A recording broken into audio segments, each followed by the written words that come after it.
Look as his character is stabbed to death. Where is John Wilkes Booth when you need him?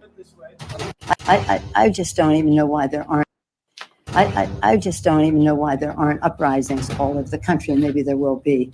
People need to start taking to the streets. This is a dictator. You know, there needs to be unrest in the streets for as long as there's unrest in our lives. Enemies of the state.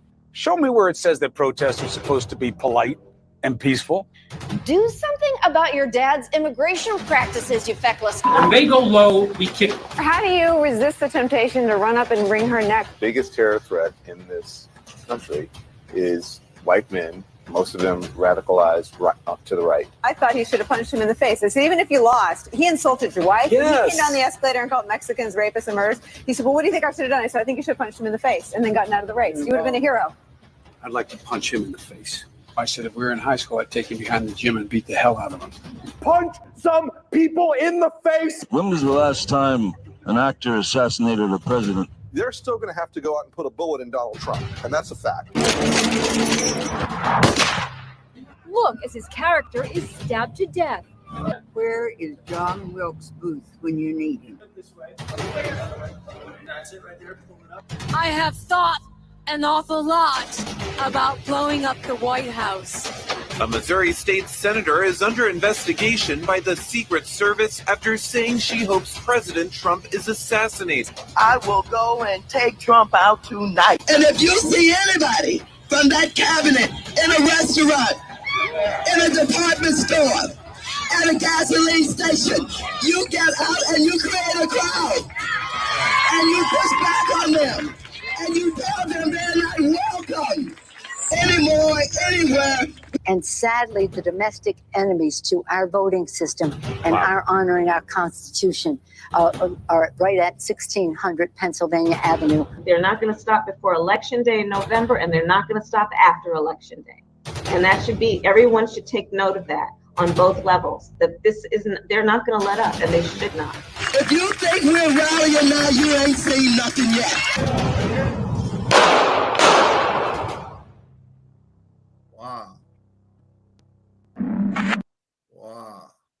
Wow. Good morning and welcome to the Brother Ill Show.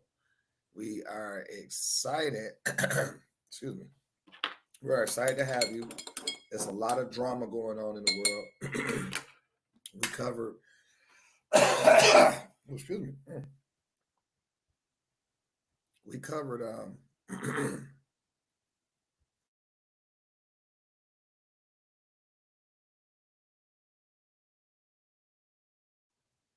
All right, so we covered. Forgot about that speaker here. So we covered the Trump second assassination attempt.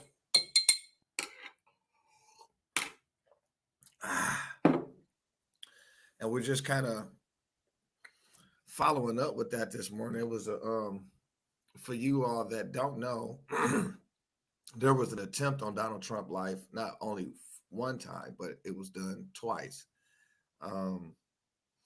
It's unfortunate. Again, praying for the family.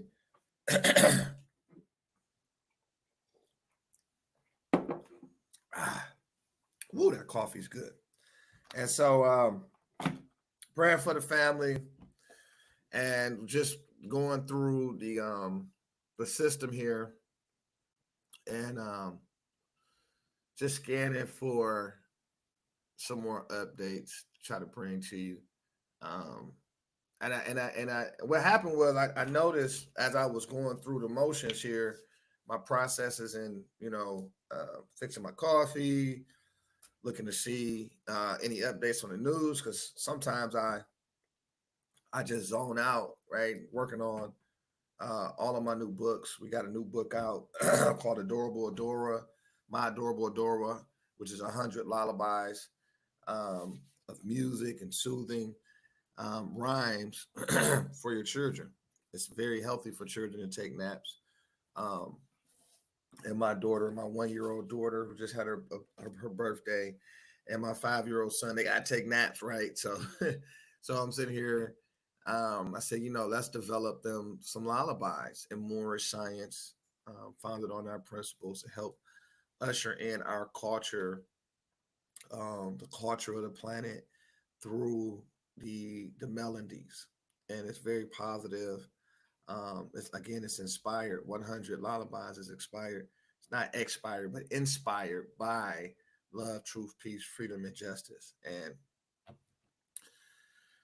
so now we got another one that's getting ready to come out. We're still working on it, but it's The Secret Life of Siraj. It's a math. Excuse me. Wow, what's going on? That weather changing down here in Michigan. But we got another great math workbook coming out for kindergarten to help them to learn the math factors dealing with addition and subtraction. Also giving them the guiding principles of love, truth, peace, freedom, and justice. Our intentions is to make peace in early childhood development, is to teach them peace, to teach them love, to teach them truth, to teach them freedom and justice. And so these are principles that support our national constitution and the state's constitution. All constitutions are founded on those principles of love, truth, peace, freedom, and justice. If you are not aware of that reality, now you are. And so in that, excuse me. Wow.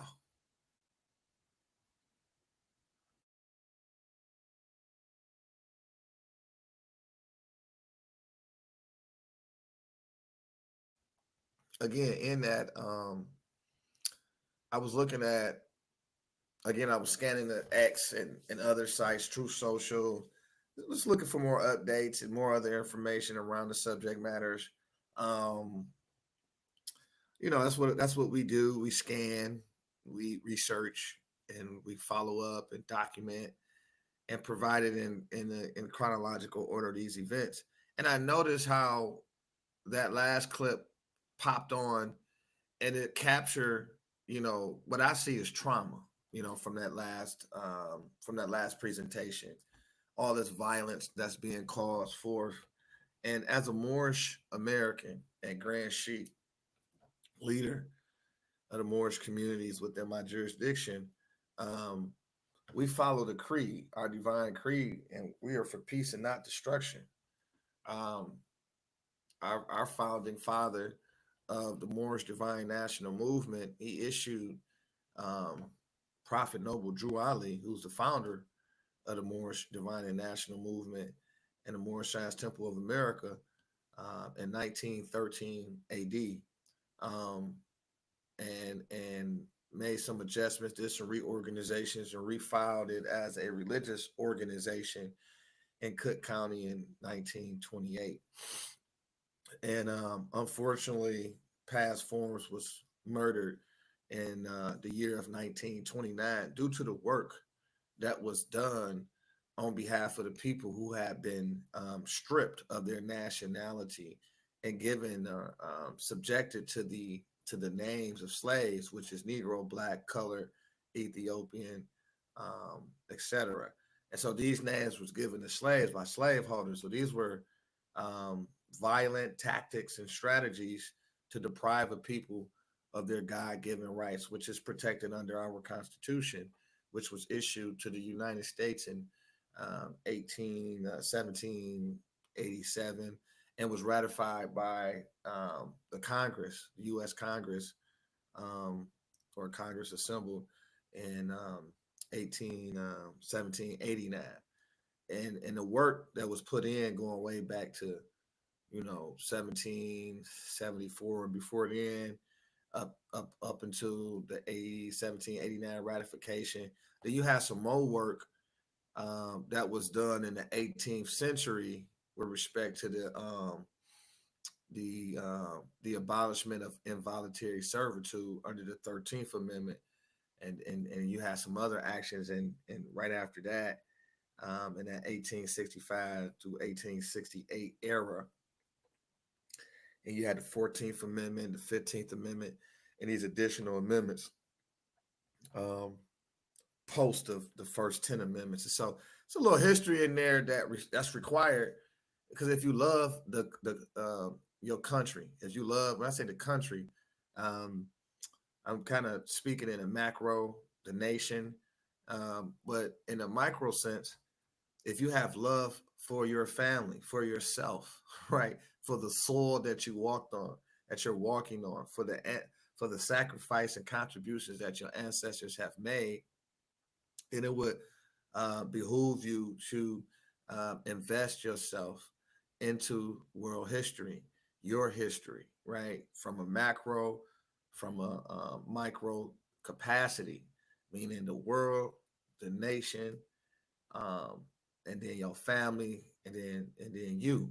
You know what I'm saying? So you can find yourself, and the relevance of your participation will be there. There'll be an incentive, a drive for you to participate at the highest levels of civics, because it that's your job. It's an obligation on every American to be a part and partial of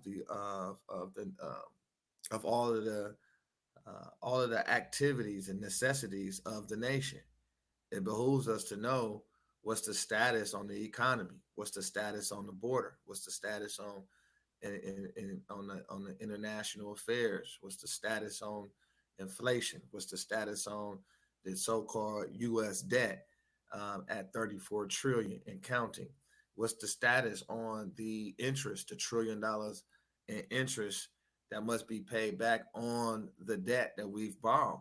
You know, what does that mean to the individuals? What does that mean to our individual economies, our family economies, our city economies, our county economies, our state economies, our national economy? What does that mean? What's the impact? And so when I see all of these, call to violence, remember, I'm Moorish American, and I represent not only myself, my family, but all Moorish Americans, just in general, right? Yes, I'm a duly elected Grand Sheikh. And yes, I'm just a leader. I was a born leader. And so in that, our prophet, I adhere to the creed, to the code. And one of the warnings that our prophet, and I'm going to read you this warning that our prophet gave to us, issued to us. And he talks about, because I just seen that call for violence, right? And I seen all of this imagery that is absolute. And I'm speaking to everybody, obviously, but more so I'm speaking exclusively to the high performers, the leaders, and Moorish Americans, leaders all around the world, because under our creed, our prophet teaches us to follow. He said, I hereby inform all members of this family, right, that they must end all radical agitating speeches while at work or on the street. We are for peace and not destruction. Stop flashing your cards at Europeans. It causes confusion. Remember, your card is for your salvation. Failure to obey these orders will be of severe consequence. We are for love, truth, peace, freedom, and justice. And when these principles are violated, justice then must take its course. Any member who or group of members who hold malicious feelings, so it should say any member or group of members who hold malicious feelings towards the temple or the prophet, or violate the divine covenant, the Moorish movement will receive their reward from Allah for their unjust deeds. All true Moors will and must obey the law as laid down to them by their prophet. If they lose confidence in their prophet, they should turn in their card and buttons, cease wearing their turbans and fez, and return to the state where I found you, where I, the prophet, found you. This is a holy and divine movement founded by the prophet Noble Drew Ali. And if the prophet is not right, the temple was not right. The prophet, therefore, was sending out divine pleas to all Moorish Americans that they do their part in protecting the temple. This is an everlasting movement founded by the prophet through the will of Allah to redeem his people from their sinful ways. So we got to be clear about where we stand. And I'm speaking to all people, but exclusively leaders and exclusively Moorish Americans. And it don't matter if you're a leader or a follower. But I know in the Moorish movement, each and every individual is a leader. And you got to be comfortable in leadership. You got to be comfortable being at a table of leaders, being at a table of chiefs, and not followers. And that's where I thrive the best at being comfortable developing or building or operating with other bosses, other leaders, other kings and queens, other elites. I'm an elite of the world, right? I'm an eel, so it got to be an elite. The elites, that's where we got Sky's the Limit elite from. You had the Sky's the Limit, right? Which was the generalized program and services and outreach. And then you had Sky's the Limit elite. This was entirely different. Everything is already paid for here. Everything, food, clothing, transportation, everything is already set in motion. It was an amazing time for those who know. Everybody should know, because it was historic. We made sure that the history was documented, right? So there's a historical certificates and documentation on this kind of movement that uplifted the entire city of Pontiac, man. 60,000 people was able to feel not only the impact, but the effects. It made their lives better because we're following the code, the creed, the principles that we are developed from. This is my origin. That's why I'm giving it to you. This is my origin. I'm not one of those people that had to travel through their journeys like they had to get to this destination. I actually came out of the womb, the portal, a Moorish American Muslim, a sheik, a leader, a king, a prince, Bravada, Miles Ill. And so I have a different, relationship. I do, because I was taught properly in the womb. So my point is, in that principles and creed I was referring to, it clearly say we are for love, truth, peace, freedom, and justice, right? And it clearly say when these principles actually supposed to say, because I'm using this site, which I love this site, Hermetic, but it actually says we are for love, truth, peace, and freedom. And when these principles are violated, justice must then take its course. It also talks about we are for peace and not destruction.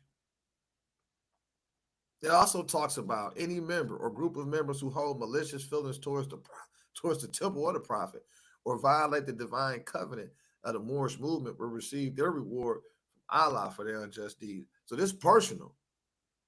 So you think that, when you're doing something, nobody can see you, or you sneaking in. No. You can't sneak from yourself, though. So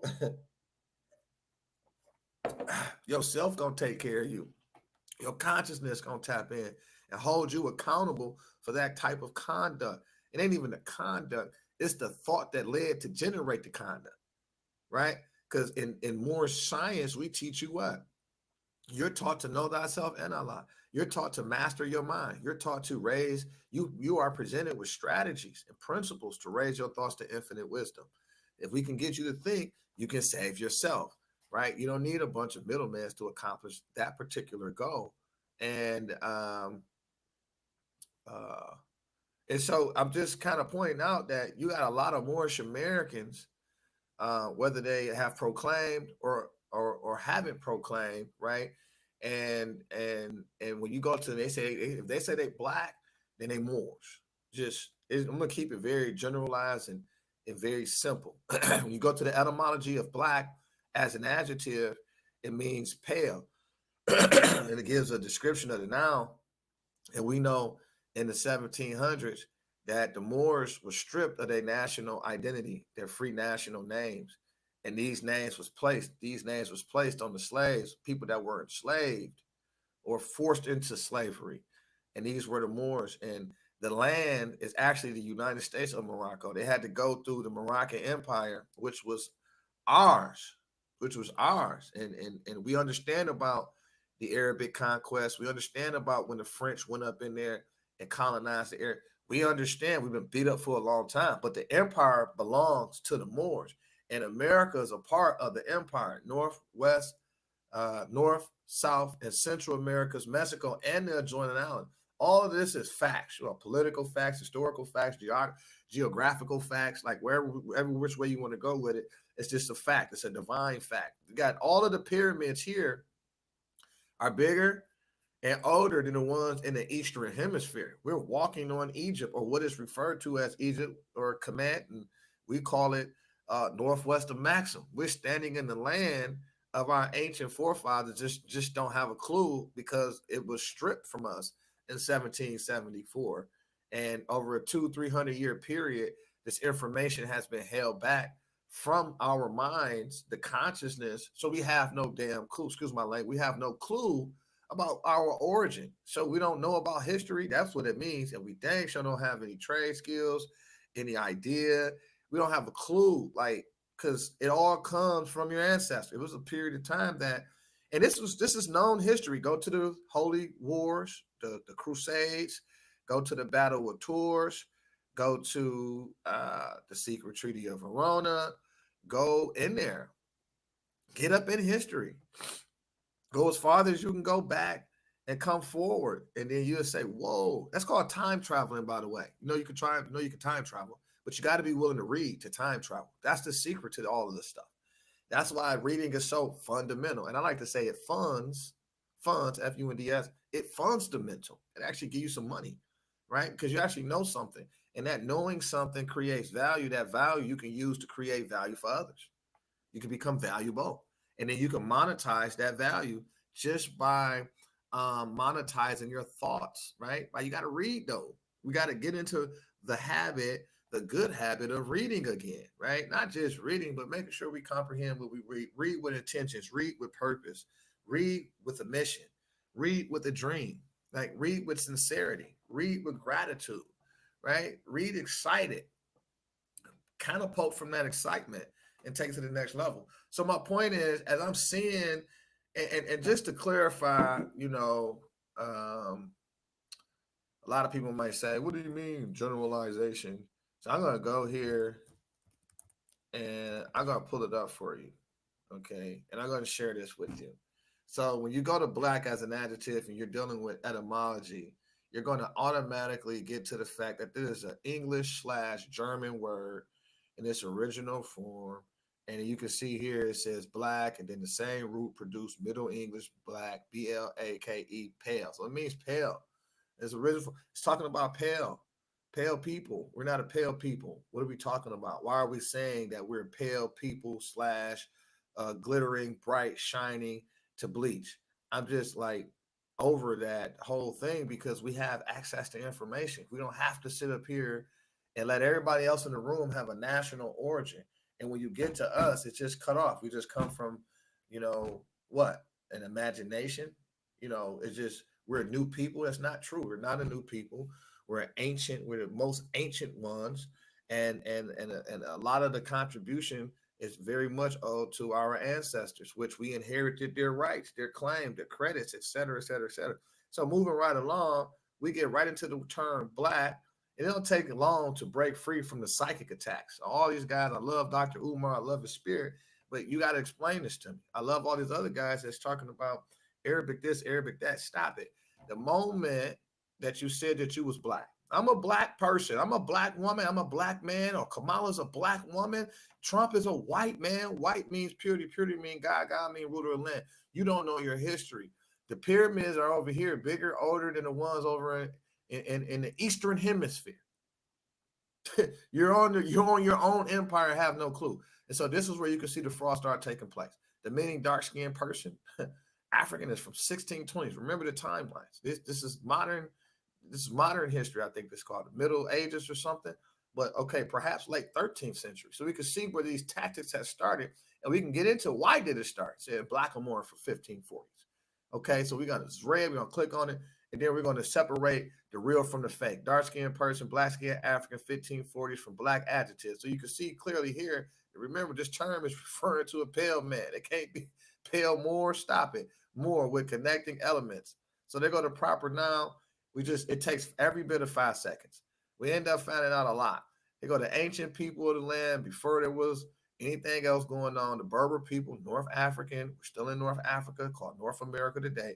I don't want you to get confused, but I want you to stay along. They talk about what happened in the history when the Arabs conquered Spain. Spain was ruled by Moors. Don't forget about this.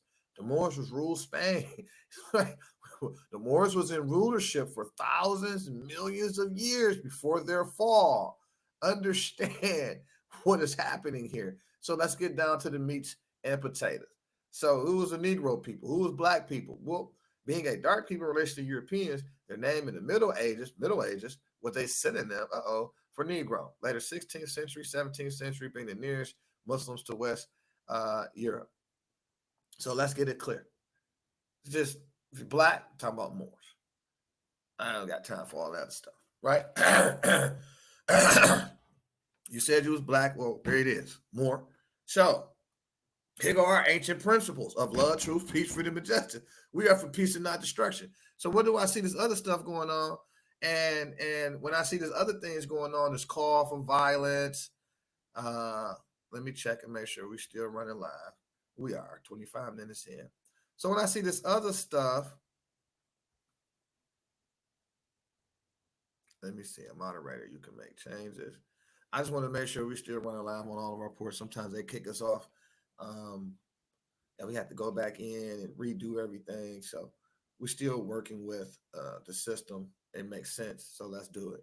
So again, I'm just kind of pointing out the creed for us, right? And I mean, all of us, we are for peace and not destruction.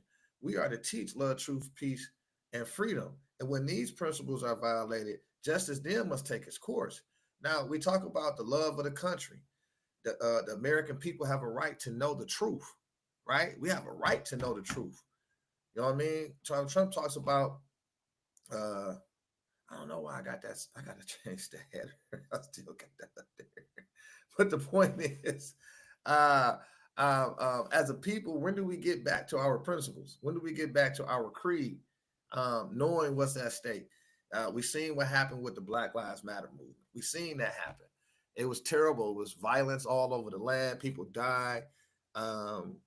We've seen what allegedly happened on January 6th. People died. It was mobs. It was actually it was manipulated as well, though.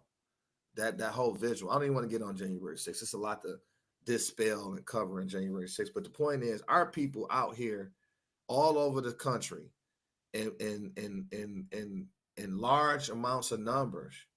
And what we displayed was violence. That's what we did. We burned up cities. And we have a history of doing that. I think when the Rodney King thing went down, they rioted. I think when Martin Luther King situation went down, they rioted. They looted their own stuff, burnt their own cities. I mean, that's what history tells us. We know what happened in Tulsa, Oklahoma. We knew it wasn't their own people that did it. We know it was a third party that came in there and bombed everything and blew up everything.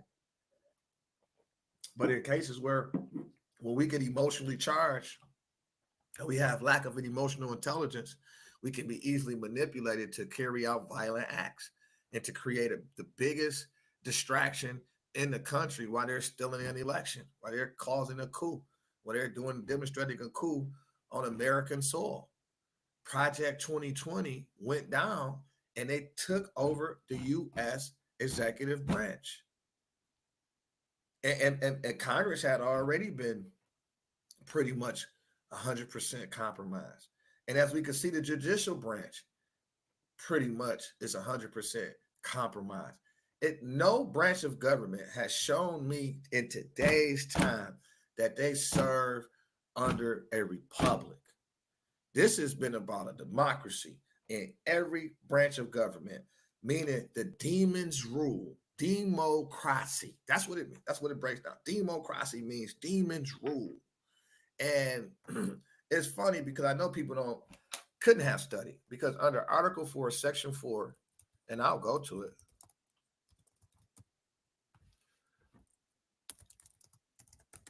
I just want to be clear. People won't say, oh, this guy just making up stuff. No, we're not making up stuff here. We're going to go to the actual Constitution and give everybody an opportunity to what? To learn. And I hope you can read my screen. And this is from constitution.congress.gov. So it says Article 4, relationships between the states. Section 4. So Article 4, Section 4, Republican form of government. I don't know what you're talking about our democracy. The United States shall guarantee to every state in this union a Republican form of government and shall protect each of them against invasion. That's where they're trying to go after the president, the Biden here regime, for being in violation, for not protecting them against invasion. But what I think of invasion is not as bigger than a border invasion. It's also the invasion that took place in 2020 when they overthrew a constitutional government and put in place puppets who's promoting violence. You see that? They're promoting violence. America, domestically, it ain't about no violence. It's about peace. You can't have violence here at home. We can't have a divided nation because our enemies is looking for an opportunity to conquer us. And it's just a thing that's been going on forever, since the beginning of time almost. Since man found out they have some weapons they can use, since we presented some technology for them, and it's been mayhem ever since. Just been mayhem. So let's make sure we generalize, make sure everybody have a chance to know what the heck is going on. Okay. So Article 4, Section 4, the United States shall guarantee to every state in this union a Republican form of government. So what do they mean by our democracy? Democracy, democracy, is how you break it down. And it means demons rule, or a small group of people make decisions for the planet. They're not, no. How? Like, let's make it make sense, people. This is what you're asking for because you are uneducated, or I don't want to, it's not like a bad thing I'm saying to you. I'm gonna say you're uninformed. You're uninformed, misinformed. Because if you were truly informed, you would be out there. You would be absolutely out there on the I don't want to use the word attack, but you would be enforcing the law. I don't hear nobody talking about enforcement of the law because they're unfamiliar with the law. They haven't been taught law. They've been taught pseudo ideologies posed at religions. Right, so they've been taught religion. Wait, what do you mean been taught religion? What about the Constitution? That's religious. If you didn't know, the Constitution is a religious document. That's why the First Amendment says no government shall respect an establishment of religion or prohibit the free exercise thereof. Wait a minute. Hey, nobody's power, authority is higher than God. And if you're not God, then you didn't give a right. But these are God-given rights. So this is given to me by my Creator. We hold these truths to be self-evident, that all men are created free and endowed with certain rights by their Creator. You got to respect my lane. You got to respect my space. So you're not God. You're not my God. Therefore, you didn't give me my rights, my birthrights. Therefore, you cannot take a right away without due process of law. And in God we trust. Yeah, this is constitutional religious document. In many different facts. It was put together by men of faith. All of these ministers, plenipotentiaries that did business with the Sultan, and a bunch of people professing to be men of faith. These people, you're like, well, the empire is a religious nation, a religious empire. These are Muslim nations that you did business with to be recognized as an independent authority on American soil. When you had to form your governments agreeable to the Constitution. Go back and read the history, man. You had to set it up agreeable to this. These people had to be in a representative capacity, and they had to be chosen by the people. That's a republic of the people, by the people, for the people. This is the people's stuff. We, the people of these United States, ordained this Constitution. What are we talking about? How some people we set up, some institutions we set up, put under a contract, has overthrew the rights and authority of the American people. Now, that's interesting.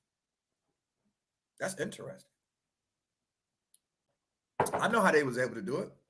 Through these fake schools. They set up fake schools. These schools are military posts. The hospitals are military posts. The gas stations are military posts. The grocery stores, the so-called grocery stores, are military posts. These people got uniforms on to disguise themselves so you won't think they're military operators. But they are. They are. You got scientists in the military. You got agriculturalists that work for the military. This whole thing is a military operation. This shit, the U.S. government is a military, is a military. The president is the chief and commander of the military. Understand what's going on. He's the top cop, he or she is the top cop in the land. They got the job of enforcing the law, both domestically and abroad. So you tell, what are you talking? So you better know the Constitution. That's important. You got people running around talking about democracy. Our democracy was overthrown when they did the Project 2020, all the election irregularities all over the country. When they did the illegal, they was able to secure illegal warrants. They was falsifying data to the Pfizer courts to attain illegal warrants to spy on a sitting president. Think about that. A duly elected sitting president was spied on by some regular people. How? How were they able to get away with this? Forget how were they able to get away with it. How were they able to even execute this? The Pfizer courts need to be what? Reformed. How was people keep going to these courts with frivolous information, but they got to go through a lifetime of pain to get relief? How was that possible? I see it on the ground here in Detroit. People able to go into court, submit falsified documents, take somebody's child, disappear for 3.5 years, and leave this sister up here fighting to get her baby back, and nobody would even entertain the notion that the initial filings were fraudulent paperwork issued to the court with forged signatures. Again, how the courts are compromised. The judicial branch is compromised. I ain't about to sit up here and play the game like we don't know how. They're compromised. The moment that we decided to commercialize the justice system, we lost. The moment we decided to commercialize the United States of America, it was stripped away from the people. It was no longer a republic for which it stands. One nation under God, liberty and justice for all. It no longer existed. The creed was broken. The code of conduct was torn away. The moment that happened, with no accountability whatsoever, we let people shoot moves on the American people the whole time. This was why I was so like slavery was a distraction. Like all that stuff they was doing to our people, to Americans in America, was a distraction from what they were doing to get the microscope off what they was doing in those offices through legislation and through executive orders. You know, what are we doing? We let some people get to a point to where now we got to fight to take control back. How? How do we ever lose control is the point. It's the fake schools, man. Why they teaching your child about their crayon, that they're black, that's a crayon, and black mean pale. And then you're going to tell me about the reading scores is low in cities like Pontiac, cities like Detroit. I imagine so.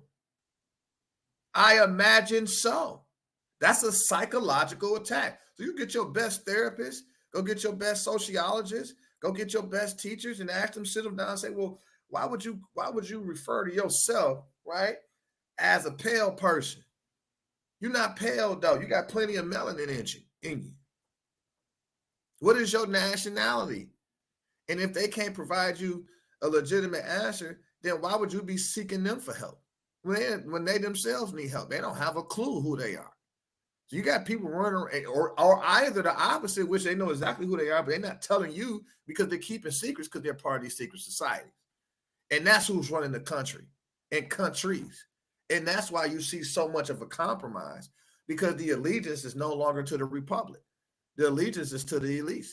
They so-called United States democracy. Well, democracy was never sanctioned in the Constitution. The word itself is illegal, in my opinion, in my interpretation of the law. To imply it into the civic affairs of the United States, that's illegal under Article 4, Section 4. How did they build these institutions up under our noses without us even knowing what the heck is going on? That's interesting. The fake schools, the fake entertainment, right? And you see what's going on with Puff Daddy and all of that, the directors, all these predators, left and right. It don't matter if you dark skinned, Italian, you know, whatever your nationality and your ethnicity are. It don't matter if you in violation of the creed, you're in violation of the creed. Look how much you've been distracted just so they can continue to take advantage of you. And now you're talking about, oh man, he is white. He a white man. He this, he that. Whoa, whoa, whoa, whoa, whoa, whoa, whoa, whoa, whoa, whoa, whoa. Whoa, stop it. Let's be honest here. All of my big breaks came from a different nationality. Seeing potential in me, understanding the intelligence that I'm equipped with. And that produced checks. And I know checks is such a limited term, but it produced opportunity. And from that opportunity, we was able to build an empire, i.e. an economy, an sustainable economy, before it was all torn down by the so-called Democrats of the city of Pontiac because of what we stood for or what we stand for. Love, truth, peace, freedom, and justice, enforcement of the Constitution. We stand for the Republic. For the people, of the people, by the people. Yes, like Donald Trump, I'm a fellow freedom fighter. And we're fighting for our freedoms, for American freedoms, liberties, and rights. I don't know what's going on, but those schools like Pontiac School District have done that great job at miseducating the people and feeding off their trauma. You got to think, people be getting paid millions. Kelly Williams from the Pontiac School District, and I'll give you another person, and the people that we don't know that's been there for 40 years, but also what is the athletic director, the former athletic director name for Pontiac School District? I can't think of his name, it's so irrelevant. But here's the point. They've made millions of dollars. Yes, they have become millionaires. And the schools went from 30,000, right? This happened over 40 years, to like 800 student population, right?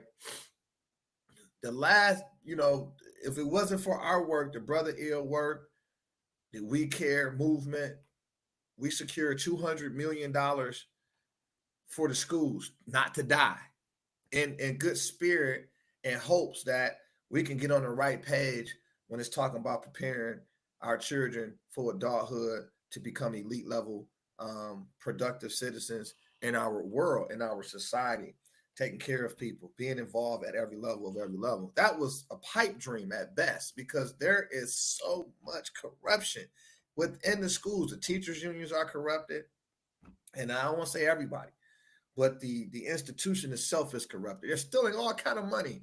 All where's the Title I money, right? We went up there and caught everybody stealing, and they got mad and pushed us out and fought against us. They couldn't push us out. They fought against me because we caught them. That's not your money. The Title I money don't belong to you. That belongs to the parents and the students. We're going to put these activities together so we can build a great relationship with the institution itself and our students to ensure the academic outcomes that we're seeking.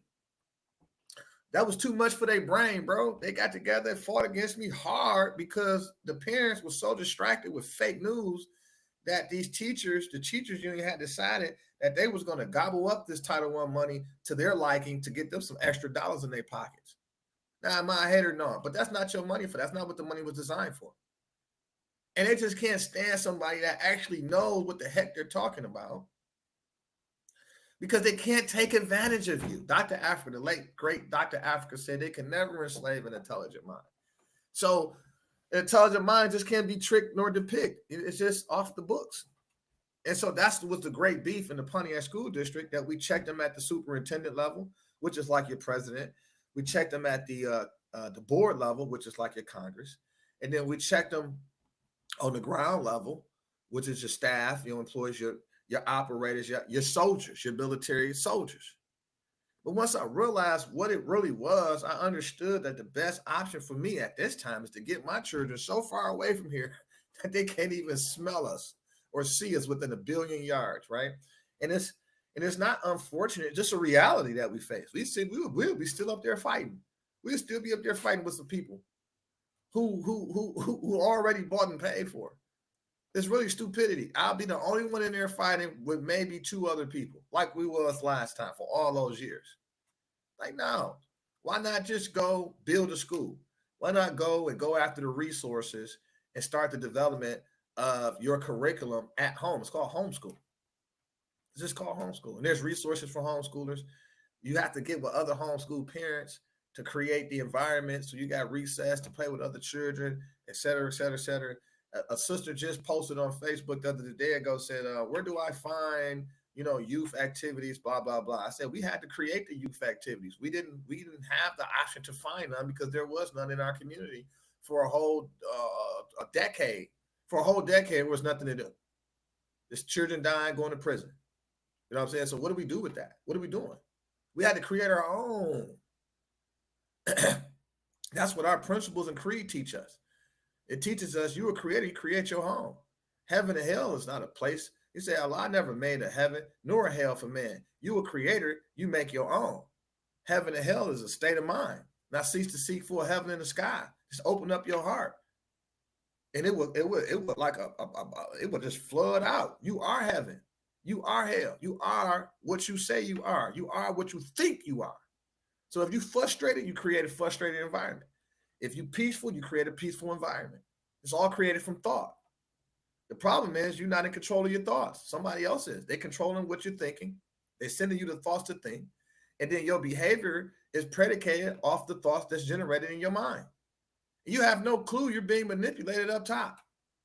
Not at all. You every time about people are black and white. Think about that. You think people are a box of crayons? Are you asleep? Who told you that? My sister, my brother, your thoughts are wrong. People are not colors. Color in law means artificial. Color in the dictionary means artificial. You are not an artificial person. You got artificial intelligence. But if you stay in that thought process, you are an artificial intelligence. You are. Because now you're eating artificial foods. Now you're getting artificial fake news. You're getting fake everything. Fake food, fake news, fake schools. Your behavior is fake. Fake conduct. Your attitude is fake. Until you get around some real people and they start holding you accountable for that. You're like, whoa, what was I doing? You was like my homeboy Piante always said, man, they cloned you. You was a clone. You was a clone. You was in a clone mentality. You see the movie Clone Tyrone. You see how they're able to manipulate you with the frequency. They can lower the frequency and have you on zombie mode. They can lower the frequency and have you going around here looting and burning down whole cities. Then you're gonna wake up 5 days later, talking about what the hell have I done? You was possessed. You're able to be possessed because you're eating all the wrong stuff. You don't know yourself. You don't know this is a spiritual and psychic attack. You have no clue whatsoever because you're so entertained. You're so entertained. You're so distracted. You care about everything else but yourself. And it causes this. And other people move right on in. They've been doing it for years. Oh, the voter turnout is low in Michigan, Pontiac particularly. And that's why we don't get money to like we're supposed to and resources to come. Oh, it's all baloney. You got low voters turnout because that's what you want. You want to control politics and policies. You want to have the power. You don't want a bunch of people involved. Why? Because they're going to ask a bunch of questions you got to answer. And with that questions and answer, that Q&A comes information. And from that information generates determination. I can make a determination from here. I can determine or make a decision based off a collection of information, not just information from the so-called Democrats or information from the so-called Republicans. Because in my opinion, you got both of them compromised. You got a few good men on both sides, just a few good sisters on both sides. Other than that, you got a bunch of elites controlling all of the parties. Left, right, middle. Before you know it, you ain't gonna have no party. That's what the uni party is about. The uni party, the one party. That democracy, the greater democracy is at stake. What they say, every time they say our democracy, they're saying their club, our party, our policies, our allegiance, our customs, our culture, our agenda is at stake. But we're not part of the Democratic. I'm not part of the Democratic Club. You might not be part of the Republican Club or GOP. Hey, man, we Americans, bro. We stand for, we the Constitutional Club. What about the Constitutional Club? They're about the American club. And so again, you run around here and let people teach our children and us for another 40 years that they're a box of crayons. Shame on us. Because you in the 21st century still think you don't got a nationality. If you still think that black is a nationality, come on, dog. Grab a book. Come on, bro. It takes you every bit of 5 seconds to find out what a nationality is and to find out what your nationality is. Stop playing with these people. Proclaim your nationality. Get your conscious light back. Cling on to your creeds and your principle, your creed and the code of conduct. And these things can't be inflicted upon you. This idiocy, this bull crap they've spread around. They sowing this division. No. The Constitution ended the division. We are all one family bearing one free national name. And any group of people who violate the free national constitutional law of a free national government and cling to the names that delude to slavery will be exiled, misused, exiled, misused, and mistreated, because that's a violation of the treaty agreement. And these treaty agreements is about the treatments of each other's people while doing business or residing in each other's nation. So now we pop up talking about we are blue people. Hey, cut it out, bro. We are adults now. We can bring the adults back into the room and put the babies to bed. There ain't no colored people, man. That means artificial people, bro. We are not this is the real deal. And make it so bad, you got melanin. I let you know. Everybody has melanin. But you have the highest of it. Your relationship with the sun and nature itself is beyond amazing. So for you to call yourself an artificial person and you're the real organic material to the planet is amazing to me. And it's a dishonor to your ancestors. When do we pay homage and honors to our ancestors, man? I oppose it. You know what I mean? So let me go back here. He's still being taught, especially by the media, that the more offensive he is, the more he can dominate the media space entirely. And I feel like you've been a good diagnoser of that, not only from when you were up against him, but from what others have done. So by the media, that the more offensive he is, the more he can dominate the media space entirely. And I feel like you've been a good diagnoser of that, not only from when you were up against him, but from what others have done. So do you have an antidote for that, or a way that people can talk themselves out of taking that bait? I think that's really a critical question. And I think there's a couple of things going on here. You mentioned the press, and sadly, the press is still not able to cover Trump the way that they should. They careen from one outrage to the next. What was outrageous 3 days ago is no longer on the front pages, even though it threatens the physical safety of so many people, particularly, as you point out, immigrants that he and Vance have decided to demonize. And I don't understand why it's so difficult for the press to have a consistent narrative about how dangerous Trump is.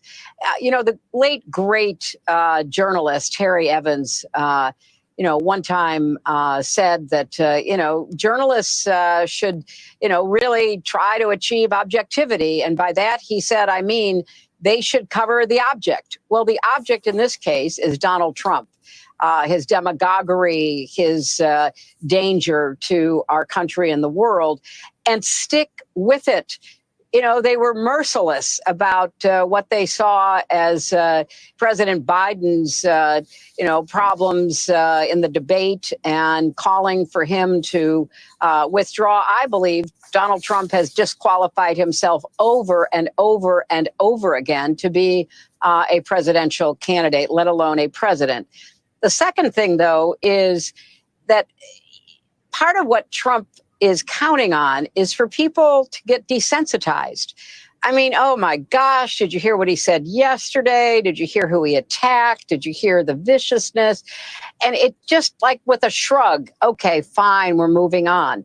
Well, Americans need to understand that they have to take Trump both seriously and literally. He has said what he wants to do. He and his allies with Project 2025, his desire to be a dictator, at least on day one, all of that is in the public record. And I believe that more Americans have to be, willing to endure what frankly is discomforting and to some extent kind of painful, to take him at his word and to be outraged by what he represents. And then finally, the hopeful side of this is that I do think more and more Americans are, rejecting the kind of chaos that he represents. We can't go back. That's what the Harris campaign says all the time. We're not going back. We're not going back to, what he failed to do to protect American lives during COVID. We're not going back to the, romance with dictators that puts. My question real quick, Ms. Clinton, is where did COVID start from? Where is that investigation at? I'm glad she brought it up. She said how Trump failed to protect citizens from COVID. What about the vaccine that was mandated for American workforce? It wasn't mandated under the Trump administration, but it was mandated under the Biden-Harris administration. Why was our heroes, our frontline defense, converted over into unemployment, or forced to take a vaccine in order to continue their employment right now? So I just want to put that out there. What was the origins? Why were we forced? Why did the Biden administration force our heroes and other heroes for their families? The first line defender nurses, the doctors, all the medical professionals. Why were they forced? Why were a lot of people forced in order to receive their checks, their livelihood? Why was they forced? Why was it mandated? She brought it up. I'm just kind of asking the question. Ms. Clinton, if you hear this, or your allies hear this, why was it mandated under the Biden-Harris administration? Why was it mandated? And two, where is the current investigation on the origins? Where did it come from? How did it start? Who put their money into it? Was this a diabolical plan to attack humanity? Was this an election interference operation? Because there's a lot of things that went down under the guise of a pandemic. A lot of laws were set aside. A lot of laws was changed. Election laws particularly was changed and set to the side without an enactment from its Congress, whether it's state or federal government. There was a lot of things done under the guise of it's a pandemic, mail out ballots, the run on the mail out ballot boxes. There's a lot of irregularities under Project 2020. And so we would like more answers, Ms. Clinton, outside of you doing a hit job on a guy who did a hit job on you and knocked your noodle loose during the election. And that's how you ended up not winning and going home all bitter. And one thing about about that is that we know who hold grudges. And we know who's still holding grudges. See, one thing about us is that we don't hold a grudge. A lot of us solid people, men and women, we don't hold grudges. It's just the nature of it. How can we do business or move on if somebody's holding on to a grudge? Look, man, if we did wrong by each other, let's identify that. And if it's a way for us to make amends or redeem, let's continue to do that. And let's do business for the greater good of our people. But to hold a grudge because you feel like he doesn't have the decorum, he doesn't have the etiquette, don't nobody want to hear that. We don't want, we went with Obama, we went with Bill Clinton, we went with Bush, we went with the other Bush, we went with the Reagans, we went with all these guys who supposedly had the etiquette, the decorum, the speech, the style, the presidential style. And what happened? What happened? We ended up in Afghanistan. We ended up in Iraq. We ended up in some forever wars. We murdered a lot of people in the process, our own people and their people. We hurt us domestically in our economy for the long run. We got taken off the gold standard. We in violation of a constitution, what the founding fathers put down. As a nation, we're in violation. Now we're stuck and trapped and enslaved to foreigners from debt. Now we got a currency crisis, an inflation crisis. We got a political crisis. We got domestic crisis. We got international crises. What the hell is going on in the world? So you telling me I want to hear some guy get up here and start talking fancy, and because he can walk with a little? I don't care about what he's saying. And we all know the truth.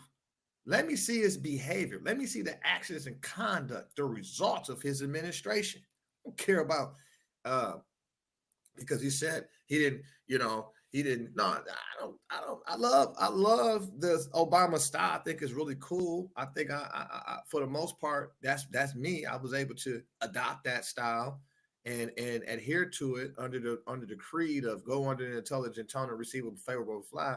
Morris, look your best. Remember, you represent the nation.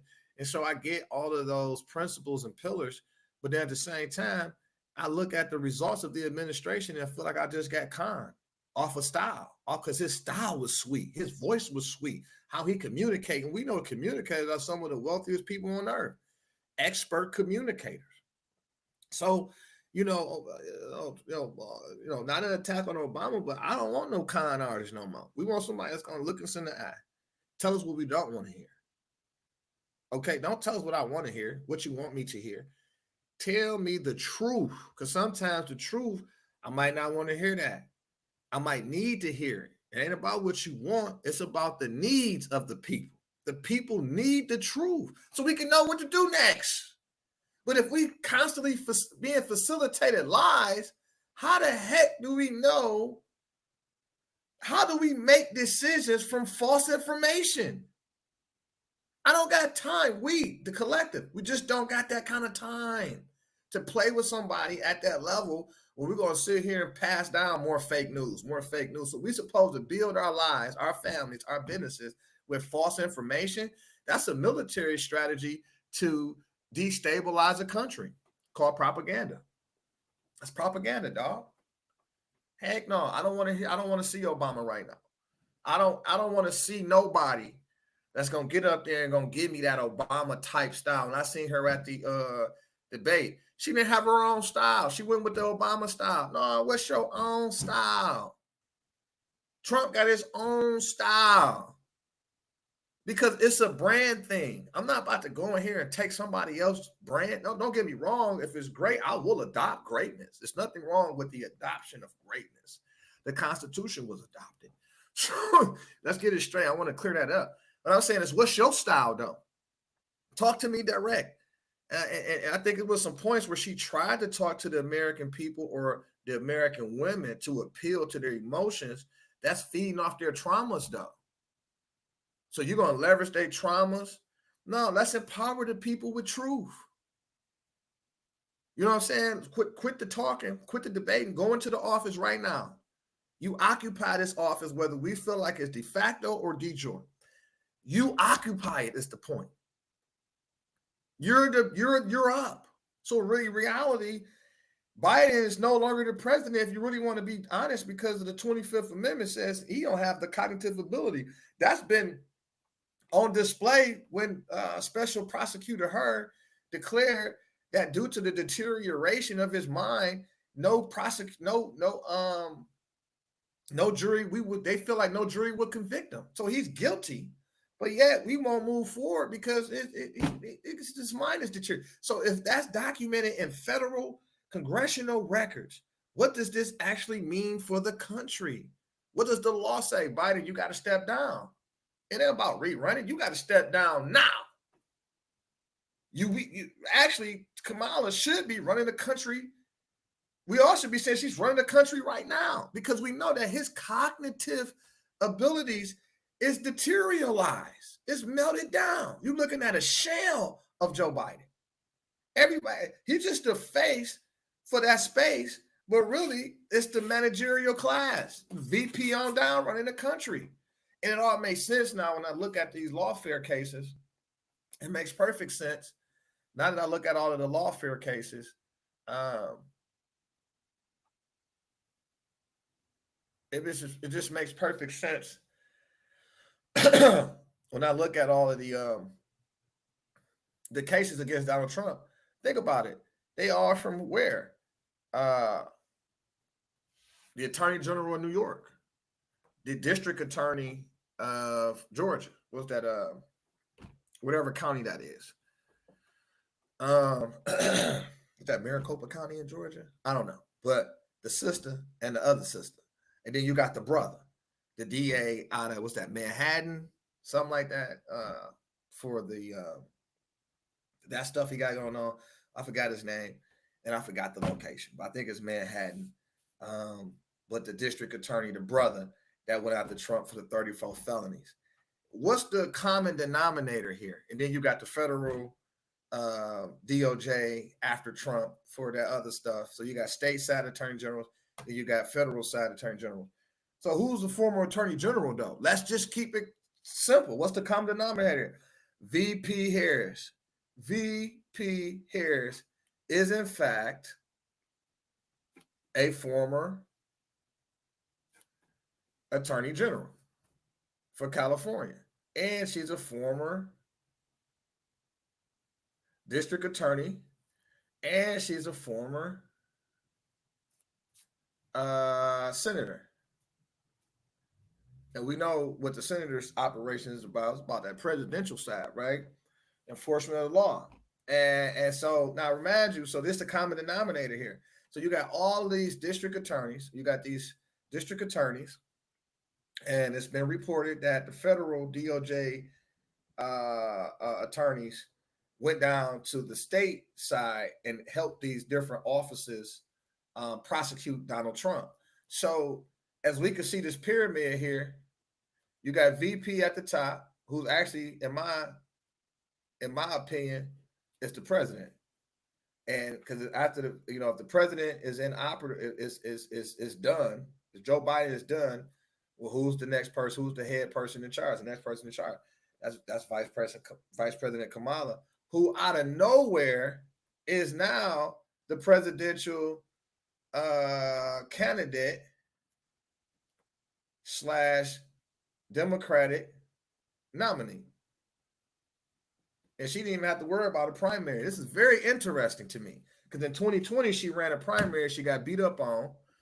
They pulled her on a ticket knowing that Joe Biden wasn't going to make it through 4 years because of all the investigation and corruption and including his age, right?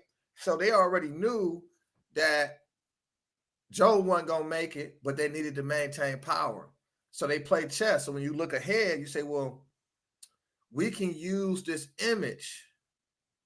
We get Kamala in here as the VP, then we can push and say she's ready. She has some experience in the administration, in this so-called administration, running the White House. And since Joe Biden has been medically discharged, so Kamala Harris is officially, in my opinion, the president currently. So everything that's been happening has been happening on her watch. And I think that's one of the reasons why she laughed so much, because she actually knew the plan ahead of time. That's why she just was laughing like, yeah, I had y'all fun now, but you're going to have to deal with me later type of situation. And that's what I believe we witnessed or witnessing. And I believe that's why she was laughing the whole time. She knew it was a joke. Like, I'll be here. I'll be in position. Y'all go ahead and do y'all thing. You men, do y'all thing over here and talk y'all stuff. And I just sit back and wait for my turn. And that's what she did. While Joe Biden and Donald Trump is up here, see who can piss the farthest. And the whole time the sisters are sitting there chilling and waiting for her opportunity. And sure enough, special prosecutor her dropped the bag on the country and said Joe Biden brain is deteriorating. We couldn't prosecute him if we wanted to. That was the signal. VP Harris, you're up. That was the signal. I don't know if you guys caught it, but we caught it. That was the signal. So now we know VP Harris was the objective the whole time. How do we get VP Harris into the White House? How do we get Kamala Harris into the White House? Because we're going to leverage her image. Her image reflects the imagery of every young woman or woman, period, that aspires to rise to the next level. And you got these two men sitting up here fighting, two Caucasian males sitting up here fighting, and it looks bad for that imagery. Looks bad. It's like, man, we got to move away from this, right? So the whole time, the MAGA people is being tricked into this emotion of anger, so they can leverage it to show the world, like, look, these people are uncivilized. We need to move away from this reality forever and not ever return back to this. This is how the country has been ran since its founding, right? And it's a great strategy, great marketing strategy, in my opinion, because, you know, in military science, they never let an emergency go to waste. They always leverage the emergency to increase their political sustainability. This is the facts. And so they're able to see or predict the future because they're sociologists, meaning that they study human behavior, or should I say it like this? They study, there's principles and the observation of what? The practice and patterns. So we're looking at this pattern of behavior, okay? And we know that we can appeal to hurt people's traumas. We can appeal that, we can use that, we can leverage that. And so she comes out very calm and collected, very organized, and she hits you with the Obama, and then you got Donald Trump looking, you know, strong, and they try to make like he's angry all the time, he's vengeful, he's a dictator. They give you these images, but America needs strength on the world stage. Our enemies need to know that it's you better becoming an ally than being an enemy, because it's going to cost your people, and there's no attack on your people. So what we have done is got more, you know how they say we got precision weaponry, but they're talking like physical weaponry, like kinetic, like physical, and like missiles flying through here. Donald Trump's brain is precision. Look at what he talks about. He said he sat down with the Taliban leader, invited him to Camp David, and then gave him a picture of his house and his whereabouts. And they asked him, what does this mean? And he said, you figure it out. But just know, if one American soldier is touched, harmed, or killed, we're going to kill you. We're going to hit you. We ain't going to hit the country, man. We ain't going to hit innocent people. We're not dropping no bombs no more. You know, that was the old regime. They go over there and they're supposed to just kill everybody for a group of people, and they understanding of what they fighting for and their be conduct. No, we're not doing that in the 21st century. Hey, bro, you do something against us and our interests, we're going to knock your head off. We ain't going to knock everybody's head off. Now, this is not a call for violence, but we have every right to defend our people. I'm a father, a husband. It's my job to protect the family. It's my job to be up if necessary and be security guard all night. I have a right, an inherited God-given right, constitutional right to self-defense. So now as a president, I'm on an international and national level. I'm a father all across the board. If you touch one American anywhere on the planet as a result of what we did today, we're going to knock you off. Now, it's not a call for violence, but this is a clear and simple message. We're getting out of your nation. We're going to do it America's way with strength and with honor, because the fact is we should have never been there. Should have never been there. Why would we be there and we got our own oil? That was some extra stuff, man, that filled the pockets of some corrupted people doing business in our name. So these other people that messed it up, and they're trying to use the behaviors of Bushes and all these other Caucasian males that came along and took advantage of the American people, which is the reason why America was, the United States was in decline. It was not respected, losing respect on the world stage. We involved in thousands of coups all over the planet, overthrowing constitutional governments, allegedly being reported by our own, saying that this is what we were into. So how can we call for respect and honor on the world stage when we've been dishonorable on the world stage, and we're being dishonorable here at home constantly distracted, constantly entertained, constantly arguing, constantly consuming fake everything. It's on the American people. It says in our Declaration of Independence, it says it's the right of the people.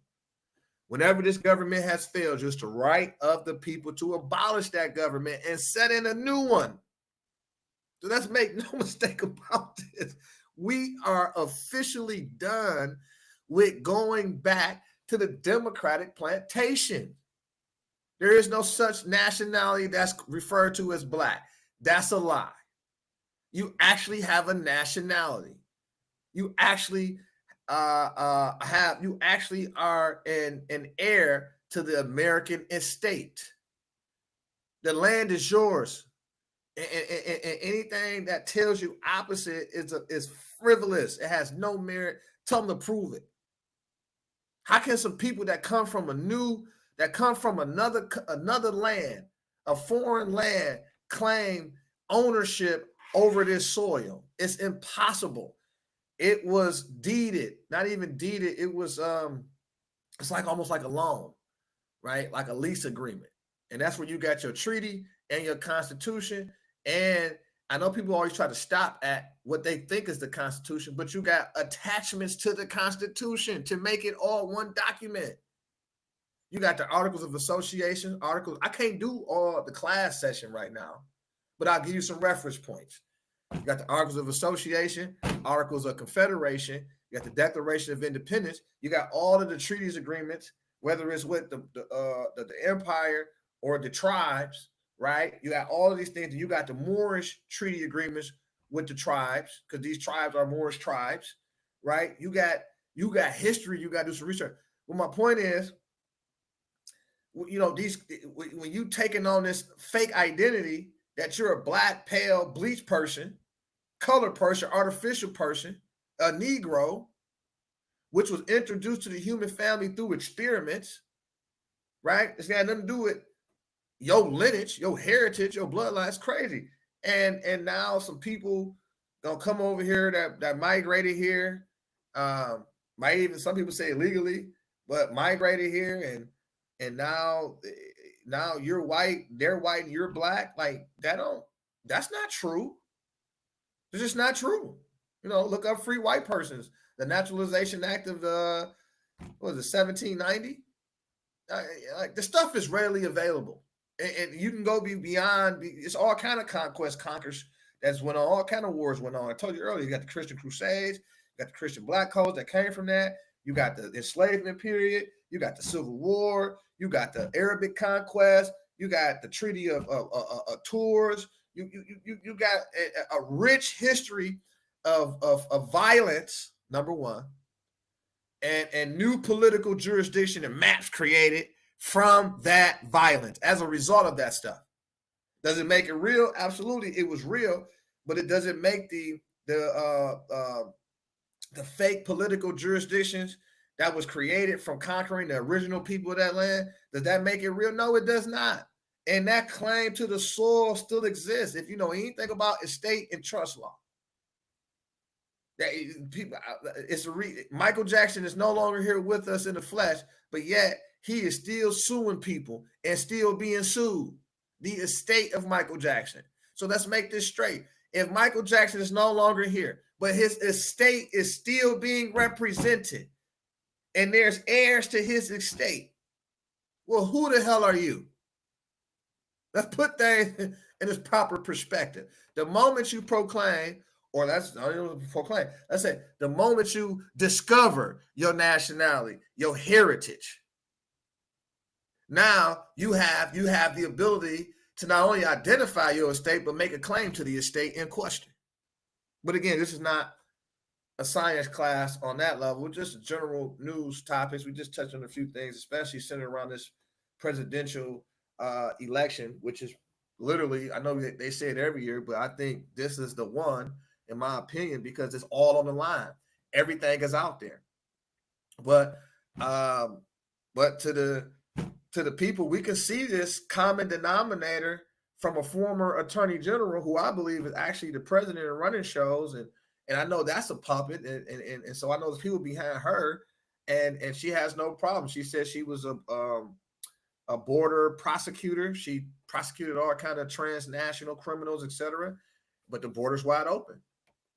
The border's wide open. So you have prior knowledge of the impact it has when you got these gangs formal organizing on American soil, and the border's wide open. That's interesting.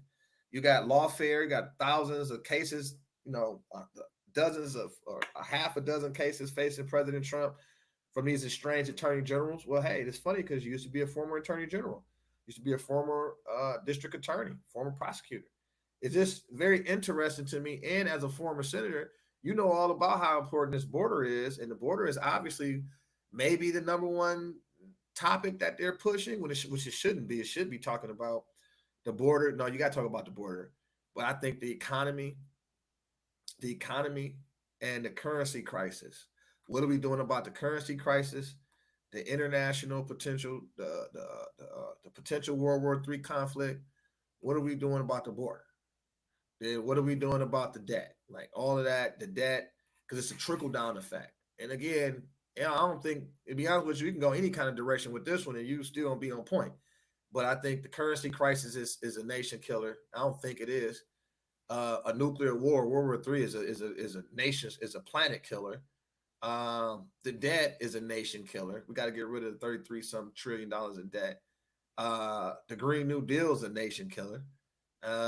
We got to get rid of these people in order to get rid of these policies.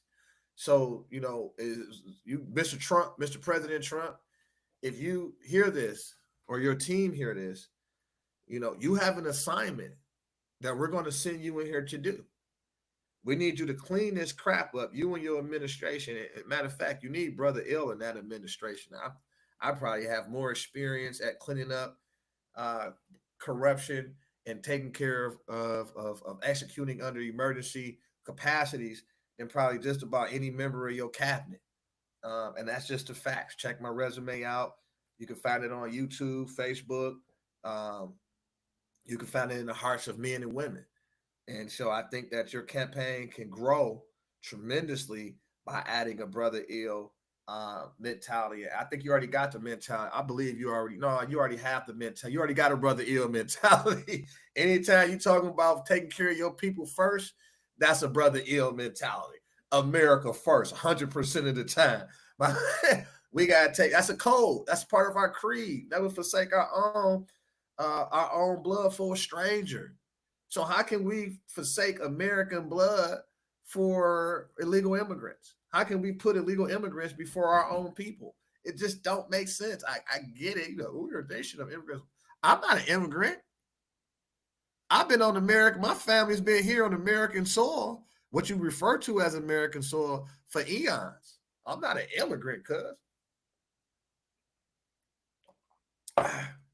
We ain't no immigrants. We ain't going with that one.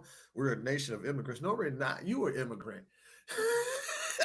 You migrate. I'm not going with that. We've been here. According to our family books, we've been here. We've been here. We'll put everybody in that category. No, we're not. We're sovereign. It's about sovereign. It's not a sovereignty citizen movement.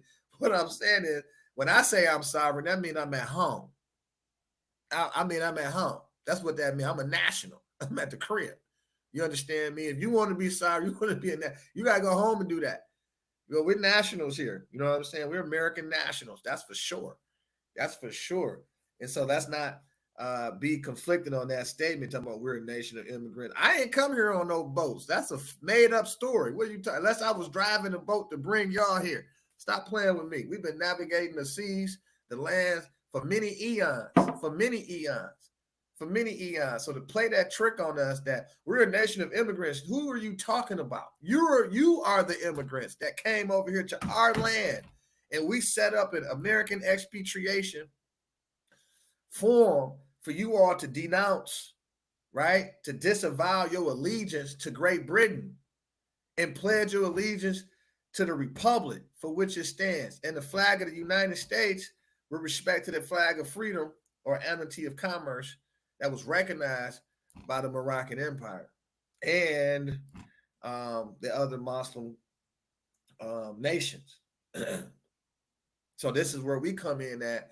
because these are all of our territories prior to the conquest. And so we did a through the Prophet Noble Drew Ali, we reclaimed all of our states, the ones over in what you call the Middle East, Africa, Asia, Europe, America, etc. We reclaimed all of it. All of it. And so ain't no, you see what Russia just pulled out, the oldest vault known to man. It had our faces in there. Our ancestors were in there. And he said, this have a biblical proportion. Actually, I wonder if I can pull that up. Right now. Let me see if I can pull that up.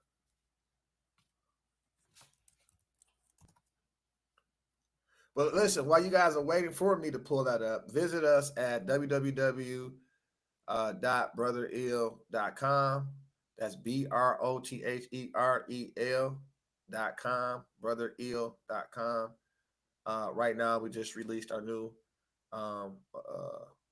another new book, great digital product to have. It's downloadable right away. Don't waste time. It's 100 lullabies inspired by love, truth, peace, freedom, and justice.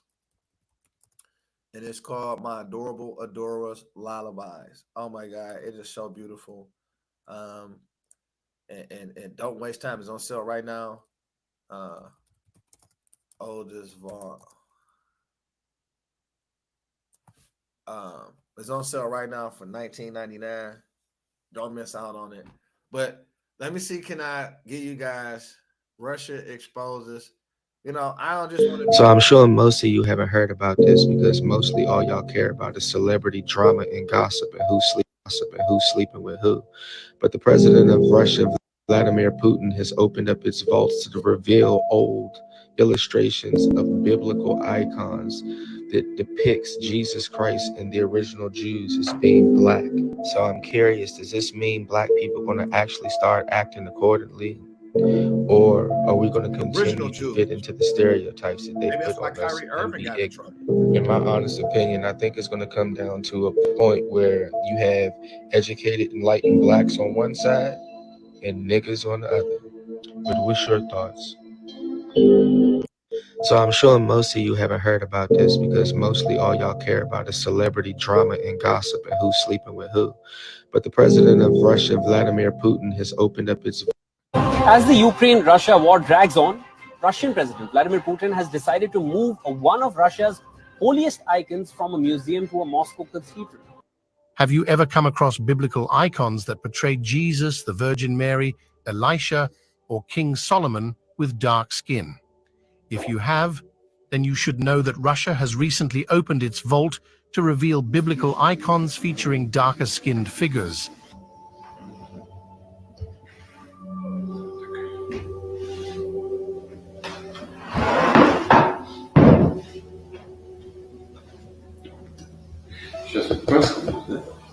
This is not an unusual depiction of biblical figures, but rather a factual representation.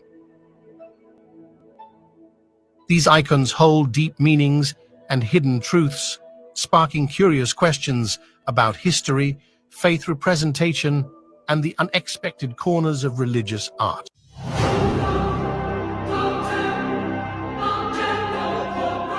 get it popping today, baby.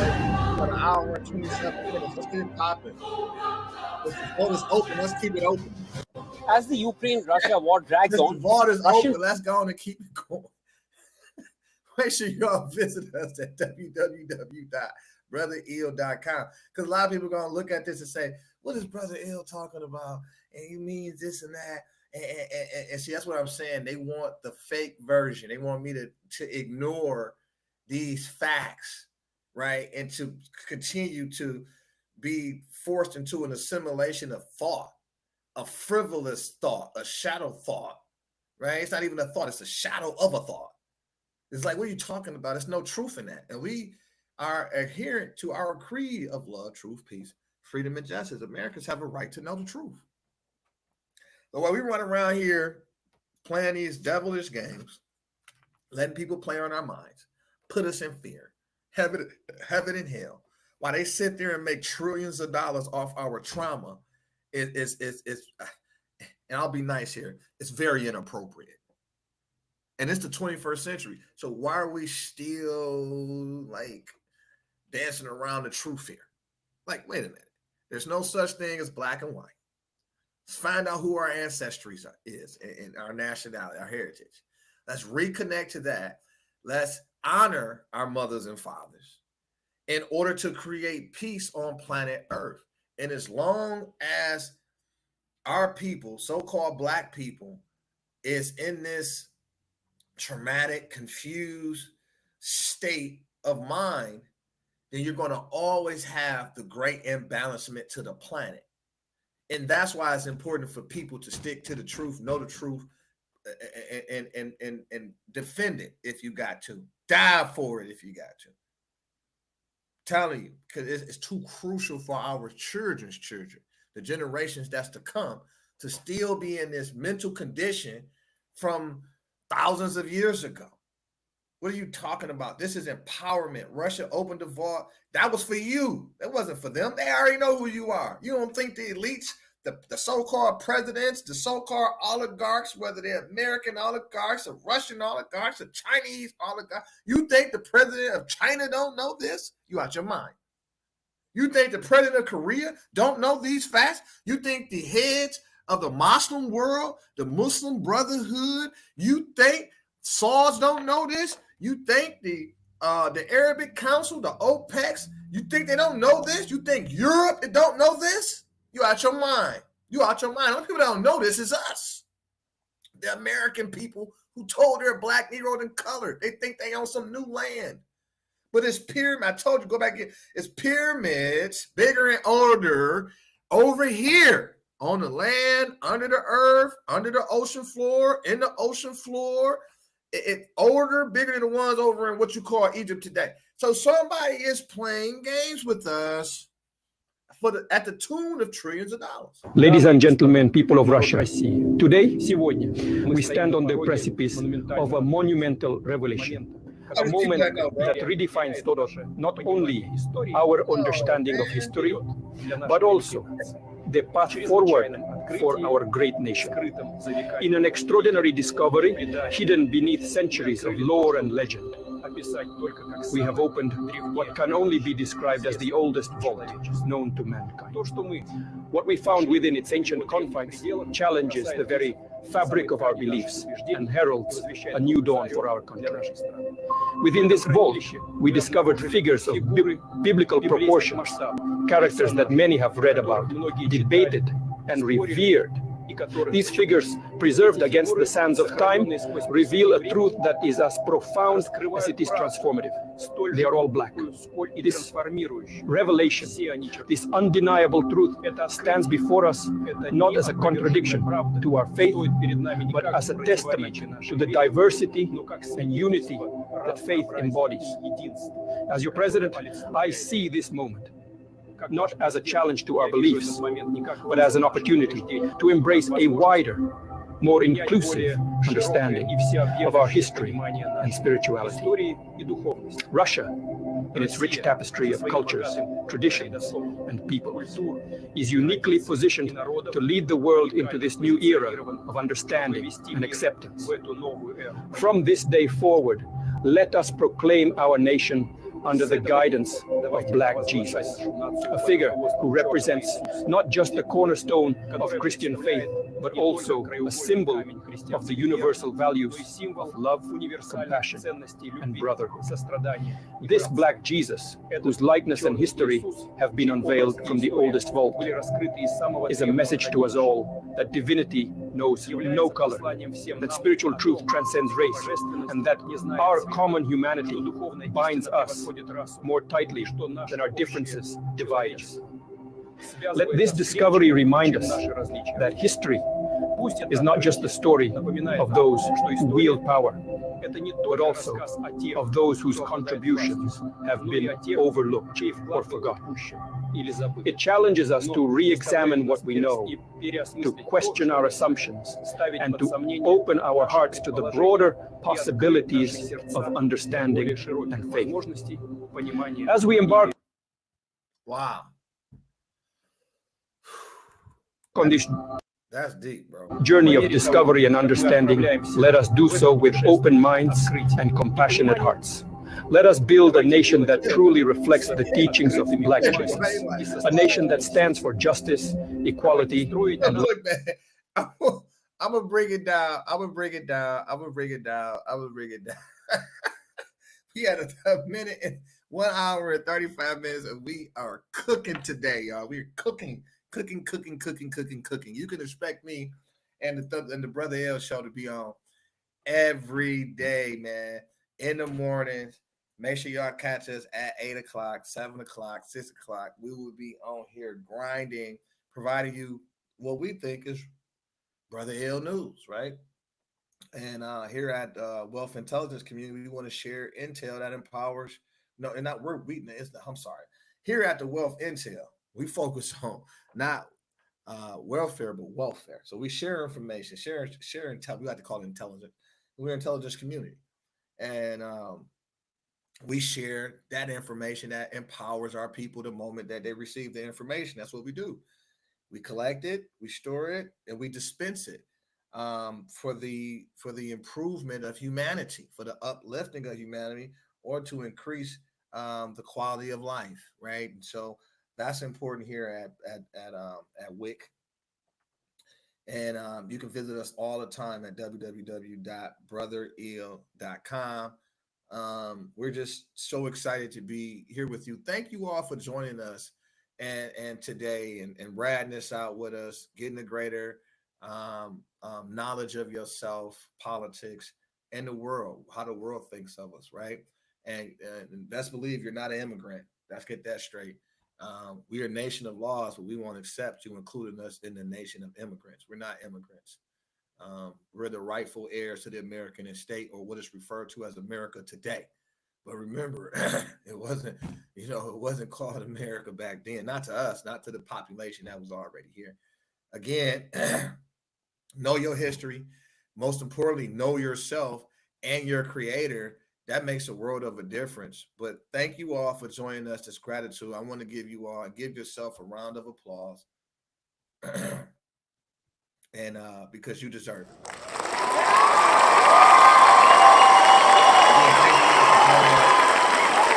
We'll be back real soon.